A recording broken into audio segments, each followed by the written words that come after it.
It's, everyone's like, oh, how dark is it? How dark is it in Gary, Indiana, right? This is how dark it is. This is a fucking residential street. That's crazy. And it's like that for miles. It's like that in every fucking direction. Everywhere you look is like that. Except for the small areas that have power. Everywhere you look, it's pitch black fucking dark. That's crazy. Hundreds of thousands of people in Northwest Indiana still cannot turn on their AC or their lights today. I want to show you that outage map from NIPSCO. At least 270,000 households are still in the dark. These outages are sending customers to any grocery store or gas station they can find that's open. Our Sarah Mucky is live in Highland, where the long lines are causing tensions to rise. Understandably, Sarah, what are you seeing?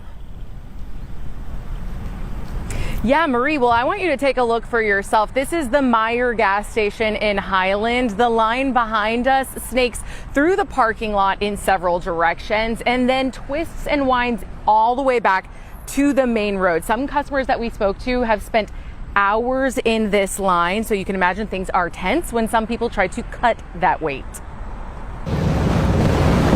Today we heard that this was open, and this is like the only thing open. These Munster residents drove 10 minutes, but waited 2 hours to buy gas for their home generator. A wait that some say is not worth it. It's not worth sitting in line for 4 hours and then having pedestrians yell and scream in your face over getting some gas. It's not that big of a deal. The line's so long that tempers accelerated quickly. Some drivers getting out of their cars to confront people they suspected of cutting in line. Others laying on the horn. These long lines playing out at other locations with gas, like this station in Maryville, where drivers could watch as power crews hit the road from the nearby NIPSCO headquarters. We prepare for these storms, and we were prepared to respond to this storm. That includes staffing. NIPSCO staff tell us this is the biggest storm damage in company history. At their peak, 300,000 customers were without power. That is more than 60% of the people they serve. Now they've called in crews, though there is no timeline yet on when everyone's power will be back on. We also have resources on hand. 1,200 contractors from various states across the country have arrived to help restore Northwest Indiana.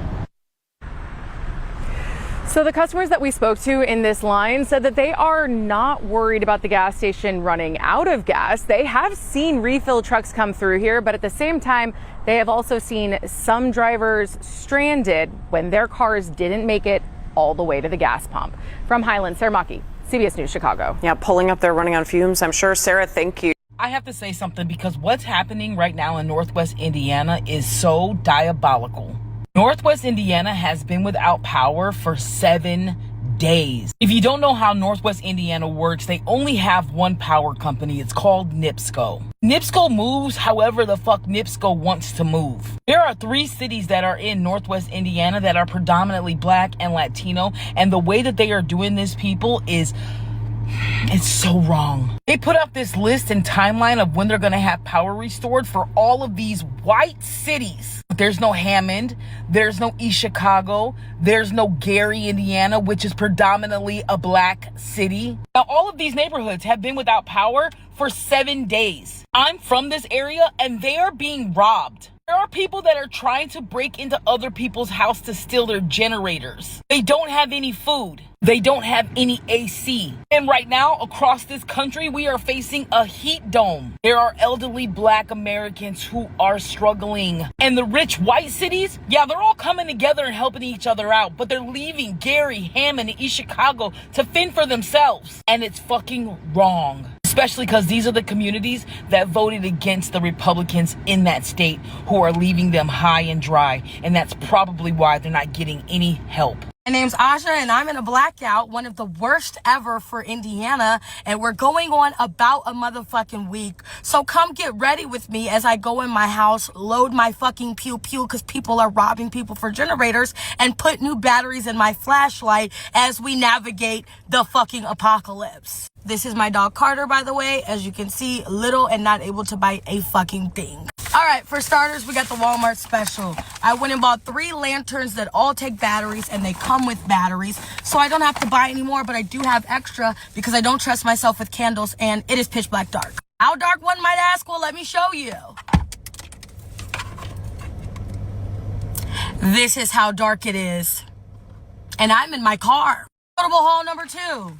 I have a battery set that I've already opened because I'm terrified to go in my house. But unfortunately, this is what we have to do because I no longer can afford to keep staying in hotels. And I also have no signal, so that's great. Now, before I go outside of my car to make sure my fucking doors are locked, because again, people are breaking into cars, houses, and stealing whatever they can get their fucking hands on, I'm going to make sure I have batteries in my flashlight. Now, one thing that I want to make abundantly clear... Yeah, I need to hurry up. One thing I want to make abundantly clear is the longer you stay your monkey ass in the car, the more chance you have of somebody running up and pistol whipping you. So you gotta hurry the fuck up. Oh my god, I didn't put the batteries in, right? We've got action. So my next step is going to be grab everything I can, get in the fucking house, and then get the batteries in my lantern using... Why is this flashing? Using... just this and my little one here, and then I'm gonna call y'all back. Shalom. I would like to give all honor, glory, and praises to YAHAWAH, BAHASHAM, YAHAWASHI, BAHASHAM, QADASH. I would like to give double honors to the apostles and the elders of Great Millstone. Salutations to all you sister Akim, pushing this word across the 4 corners of the world.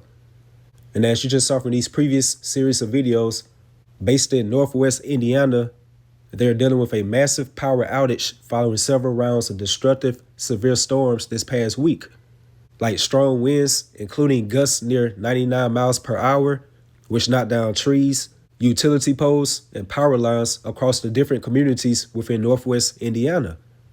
And NIPSCO, which is Indiana's largest natural gas and electrical company, they recently stated how these catastrophic storms produced the largest outage event in NIPSCO's history, with more than 300,000 customers affected at different points. And it's going on like day 6 or day 7, or certain people within those areas do not have any electricity.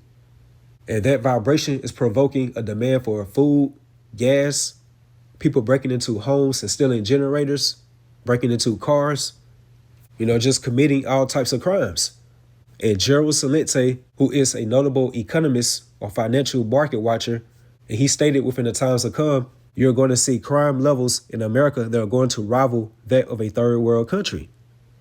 And according to Jeremiah, the 49th chapter, America, or Babylon the Great, according to the Holy Bible, is that wealthy nation that dwelleth without care.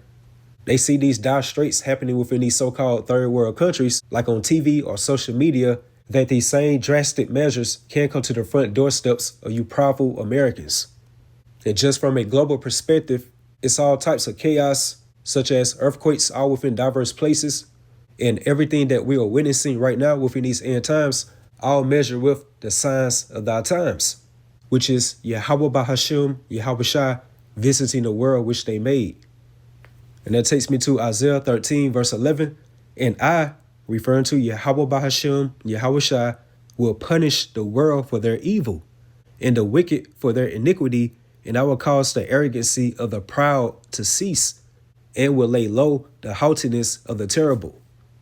And pursuant to 2nd Ezra, the 8th chapter and the 50th verse, it goes into about many great miseries shall be done to them in the latter time that dwell in the world. And why? Because they have walked in great pride, where these mere mortals who are considered as earth and ashes, and where their prideful attitude is they put themselves above the Most High. So again, and I will punish the world for their evil and the wicked for their iniquity, and I will cause the arrogancy of the proud to cease, and will lay low the haughtiness of the terrible. And pursuant to Proverbs 16, verse 18, it goes into how pride goes before destruction and a haughty spirit before a fall. And whether it be by these devastating earthquakes, tsunamis, tornadoes, hurricanes, different storms, they're all within the workings of YAHAWAH BAHASHAM, YAHAWASHI. However, he can do it through his vessel of dishonor, which is Esau Edom. where the Most High has poured that spirit upon them and where they can tap into weather modification or weather manipulation via their sinister science and technology. Because back within 2024, Klaus Schwab, who is the founder of the World Economic Forum, which is the WEF, he did mention how they will unleash an era of shock events that will catalyze the transition to their globalist-led NWO. And the so-called powers that be have been hinting about what?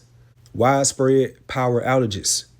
YAHAWAH BAHASHAM, YAHAWASHI has gave them the capabilities via their science and technology that they can do such devastating things upon the world. And that takes me to the book of Psalm 83, verse 15. So persecute them without tempest. When you persecute someone, that means that you are harassing, oppressing, like punishing them with violent disturbances. Hence these catastrophic weird weather patterns. And the Most High Yahawah is overwhelming the spiritual Egypt, referring to America, with these series of catastrophic events as he did aforetime, back in ancient Egypt. And let's get right quick. 2nd Ezra 15 verse 1. Behold, speak thou in the ears of my people, which is referring to you biblical Israelites, who are you so-called Negroes, Latinos, Hispanics, and Native Americans, the words of prophecy. And prophecy means to say something beforehand. And more so by having that spiritual gift of prophecy, therefore, that means that you have that true testimony of YAHAWASHI, which I will put in thy mouth, saith the Lord, YAHAWAH BAHASHAM, YAHAWASHI, and cause them to be written in paper, referring to the Holy Bible, and as it stated within Ezekiel, the 2nd chapter, within that roll of a book that was written within and without, which again is referring to the Holy Bible, and what was written within, lamentation, mourning, and woe, which aligns up with the signs of thy times of how YAHAWAH BAHASHAM, YAHAWASHI are bringing forth these series of catastrophic judgments upon the world. Verse 3, fear not the imaginations against thee, let not the incredulity of them trouble thee. And incredulity goes into like someone's unbelief of not having that spiritual discernment of YAHAWAH BAHASHAM, YAHAWASHI. And the consequences of not having that spiritual discernment of YAHAWAH BAHASHAM, YAHAWASHI, for all the unfaithful should die in their unfaithfulness. Behold, said the Lord, I will bring plagues upon the world, the sword, famine, death, and destruction. And the word plague goes into a widespread affliction, calamity, distress that can be seen as divine retribution, like these apocalyptic judgments by YAHAWAH BAHASHAM, YAHAWASHI. And again, he's working through his vessel of dishonor or that rod of his anger, referring to Esau Edom. And let's jump down to verse 11. But I will bring them with a mighty hand and a stretched out arm, which is referring to YAHAWASHI and the heavenly hosts, aka the angels, ushering in the gift of salvation unto the elect of the nation of Israel. And here's the point. And smite Egypt with plagues as before, and will destroy all the land thereof. And this aligns up with the 10 plagues of Egypt when you read the book of Exodus. And one of those widespread afflictions, calamities, or distresses that the Heavenly Father Yahawah brought upon ancient Egypt was darkness. Like it was a thick darkness that covered Egypt for like 3 days, stopping their daily activity. And the reason why, the Egyptian Pharaoh at the time frame, he repeatedly refused Moses and Aaron's demand to free the enslaved Israelites.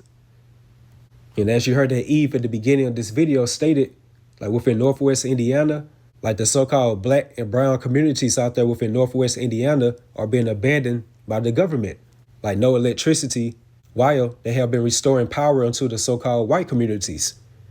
And when she stated that, that made me think about within the spirit, Jeremiah 50 and 33, how the children of Israel and the children of Judah were oppressed together, which is referring to the northern kingdom and the southern kingdom, all being oppressed or harassed or being constantly agitated by the man of sin, which is Esau Edom, who can be likened unto the modern day Pharaoh. But it goes on to say, all that took them captives held them fast and refused to let them go. So with that being said, Esau Edom is within that same vibrational spirit as the ancient Pharaoh. So again, back in 2nd Ezra, the 15th chapter and 11th verse, but I will bring them with a mighty hand and a stretched out arm, And when you read Isaiah, the 40th chapter and the 10th verse, it goes into how the Lord Yahawah will come with a strong hand and how his arm should rule for him, which is referring to his right-hand man or his only begotten son, YAHAWASHI. And YAHAWASHI is going to be waxed strong with the thousands of heaven. Hence, the heavenly hosts are the angels coming to bring forth judgment and salvation at the same time. And smite Egypt with plagues as before, and will destroy all the land thereof. So therefore, the things that was written aforetime was written for our learning. Like that which was then is now. So that pretty much concludes the lesson through the Spirit. Just going into how Gary, Indiana saw significant flooding and structural damage, in which the residents there are reporting collapsed roads, damaged utility poles, trees being uprooted out their foundations, and washed out infrastructures.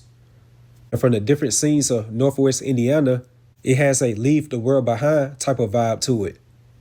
And again, these are the apocalyptic judgments Yahawah BAHASHAM, Yahawashi is bringing upon the world, which they created, via his vessel of dishonor, or wrath, which again is the tabernacle of Esau Edom, who are intentionally implementing these order out of chaotic events all upon the global stage. So with that, hopefully you all edified, you all stay strong, keep pushing forward. Shalom.